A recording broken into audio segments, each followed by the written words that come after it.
नमस्ते। क्या आपने कभी सोचा है कि बिना मेंटली थके या अपने आप को फोर्स किए अपनी डेली रूटीन को बेहतर कैसे बनाया जा सकता है? आज के इस एक्सप्लेनर में हम बिल्कुल यही बात करने वाले हैं।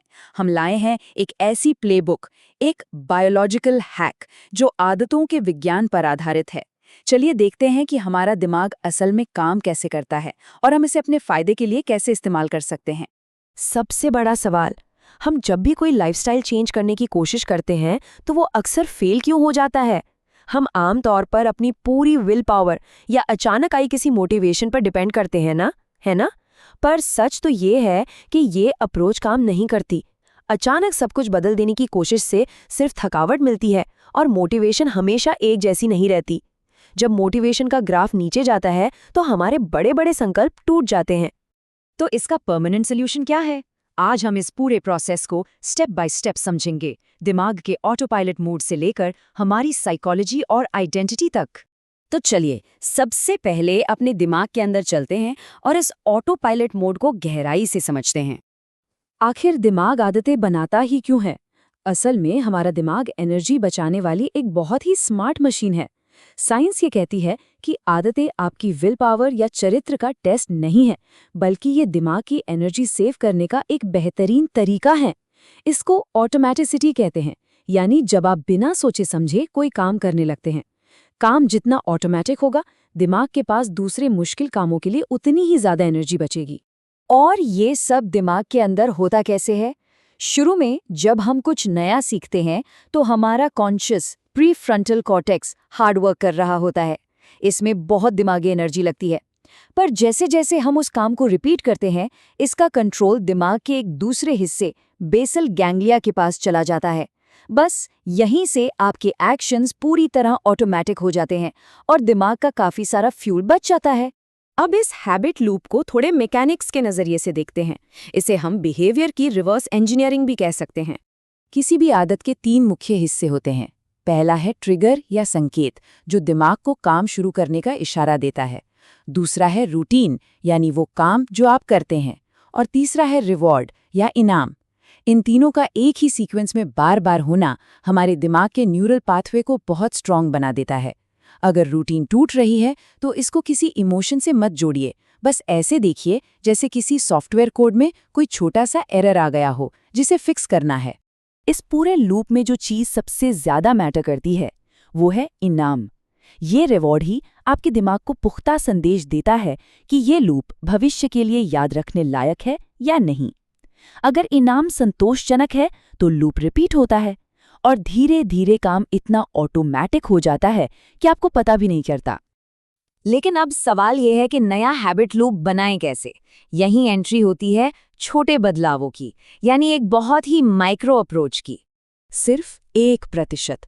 सुनने में बहुत छोटा लगता है ना, पर सच मानिए ये 1% का रूल कमाल का है। इसे मार्जिनल गेन्स कहते हैं। बड़ी बड़ी छलांग लगाने के बजाय अगर आप हर दिन सिर्फ 1% का छोटा सा सुधार करते हैं तो समय के साथ ये एक बहुत ही बड़ा और अचूक कंपाउंडिंग इफेक्ट क्रिएट करता है। जैसा कि बीजे फॉग के फेमस टाइनी हैबिट्स मॉडल में भी कहा गया है, शुरुआत इतने छोटे और आसान लेवल से करें कि उस काम को ना करने का कोई बहाना ही ना बचे। जब कोई काम करना इतना आसान होता है तो हमारा साइकोलॉजिकल रेजिस्टेंस वहीं टूट जाता है। ये एक साइंटिफिक रूप से प्रूवन तरीका है नई आदतों को पक्के तौर पर सेट करने का। अब देखिए, आदतें सिर्फ दिमाग में नहीं बनती, हमारा आसपास का फिजिकल एनवायरनमेंट भी इसमें एक बहुत बड़ा रोल प्ले करता है। हमारा कमरा, हमारी डेस्क, ये सब दिमाग को चुपचाप सिग्नल्स देते रहते हैं। अगर आप अपने आसपास सही ट्रिगर्स सेट कर दें तो अच्छी आदतें खुद ब खुद फॉलो होने लगती हैं। इसके बिल्कुल उलट, अगर आपको कोई बुरी आदत छोड़नी है तो सबसे लॉजिकल तरीका है उसके ट्रिगर को ही अपने माहौल से पूरी तरह गायब कर दो। दिमाग को ट्रिगर नहीं मिलेगा तो बुरी आदत का लूप कभी शुरू ही नहीं होगा। साइंटिफिक रिसर्च भी इसी बात को स्ट्रांगली सपोर्ट करती है कि हमारा एनवायरनमेंट हमारी आदतों को शेप करने में कितना पावरफुल है। जो लोग अपना एनवायरनमेंट अपनी मनचाही आदतों के हिसाब से डिजाइन करते हैं वो चेंज लाने में ज्यादा सक्सेसफुल होते हैं। याद रखिए, कभी कभी एक सही माहौल इंसान की विल पावर से भी ज्यादा ताकतवर साबित होता है। अब आते हैं इस प्लेबुक के सबसे पावरफुल और साइकोलॉजिकल स्टेप पर, आदतों को अपनी आइडेंटिटी यानी पहचान से जोड़ना। ये सच में एक अल्टीमेट गेम चेंजर है। इसे ऐसे समझिए, एक होता है गोल ओरिएंटेड बिहेवियर, जहां आपका फोकस एक बाहरी टारगेट पर होता है, जैसे कोई एग्जाम क्लियर करना। टारगेट पूरा हुआ तो अक्सर मोटिवेशन खत्म हो जाती है और आदत छूट जाती है। लेकिन दूसरा होता है आइडेंटिटी बेस्ड हैबिट्स। यहाँ आप इस बात पर फोकस करते हैं कि आप किस तरह का इंसान बनना चाहते हैं। जब आदत आपकी आइडेंटिटी का हिस्सा बन जाती है तो वो परमानेंटली आपसे जुड़ जाती है। जब आप अंदर से ये मान लेते हैं कि आप एक हेल्दी इंसान हैं, तो आप हर दिन खुद ब खुद वैसे ही चुनाव करने लगते हैं। आपको खुद को किसी बाहरी प्रेशर से फोर्स नहीं करना पड़ता, क्योंकि ये मोटिवेशन आपकी अपनी सेल्फ इमेज से आती है, जो कि बदलाव के लिए एक बहुत ही मजबूत और टिकाऊ ढांचा है। पर क्या ये सब एक ही दिन में हो जाता है? बिल्कुल नहीं। यहाँ जरूरत होती है धैर्य यानी पेशेंस की। हमें प्रैक्टिकल होना पड़ेगा।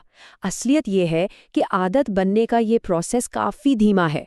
शुरुआती दिनों में आपको कोई बड़ा रिवॉर्ड या रिजल्ट नहीं दिखेगा, और ठीक यही वो टाइम होता है जब ज़्यादातर लोग गिव अप कर देते हैं।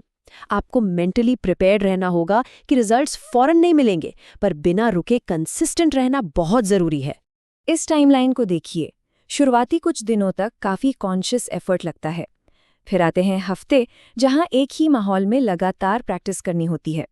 महीनों बाद दिमाग को उस काम के लिए किसी इनाम की ज़रूरत महसूस होना कम होने लगती है, और सालों बाद ये डीप ऑटोमेटिसिटी में बदल जाता है, यानी वो आदत पूरी तरह से आपके नेचर का ही हिस्सा बन जाती है। तो याद रखिए, बिहेवियर चेंज कोई एक बार करके छोड़ देने वाला काम नहीं है। जैसे हम अपने फ़ोन के सॉफ्टवेयर को अपडेट करते हैं, वैसे ही हमें अपने एनवायरनमेंट और माइंडसेट में छोटे छोटे स्ट्रेटेजिक अपडेट्स करते रहने चाहिए। यही आपको जीवन में लॉन्ग टर्म सक्सेस दिलाते हैं। तो अब जब आपने इस माइक्रो से मैक्रो साइंस को समझ लिया है, मेरा आपसे एक आखिरी और बहुत ज़रूरी सवाल है। कल से अपनी डेली रूटीन को फिर से डिफाइन करने के लिए वो अगला 1% छोटा सा बदलाव क्या होगा? सोचिए, उस ट्रिगर को पहचानिए और आज ही से उसे अपनी जिंदगी का हिस्सा बनाइए। हमारे साथ इस एक्सप्लेनर में जुड़ने के लिए आपका बहुत बहुत शुक्रिया। सीखते रहें और आगे बढ़ते रहें।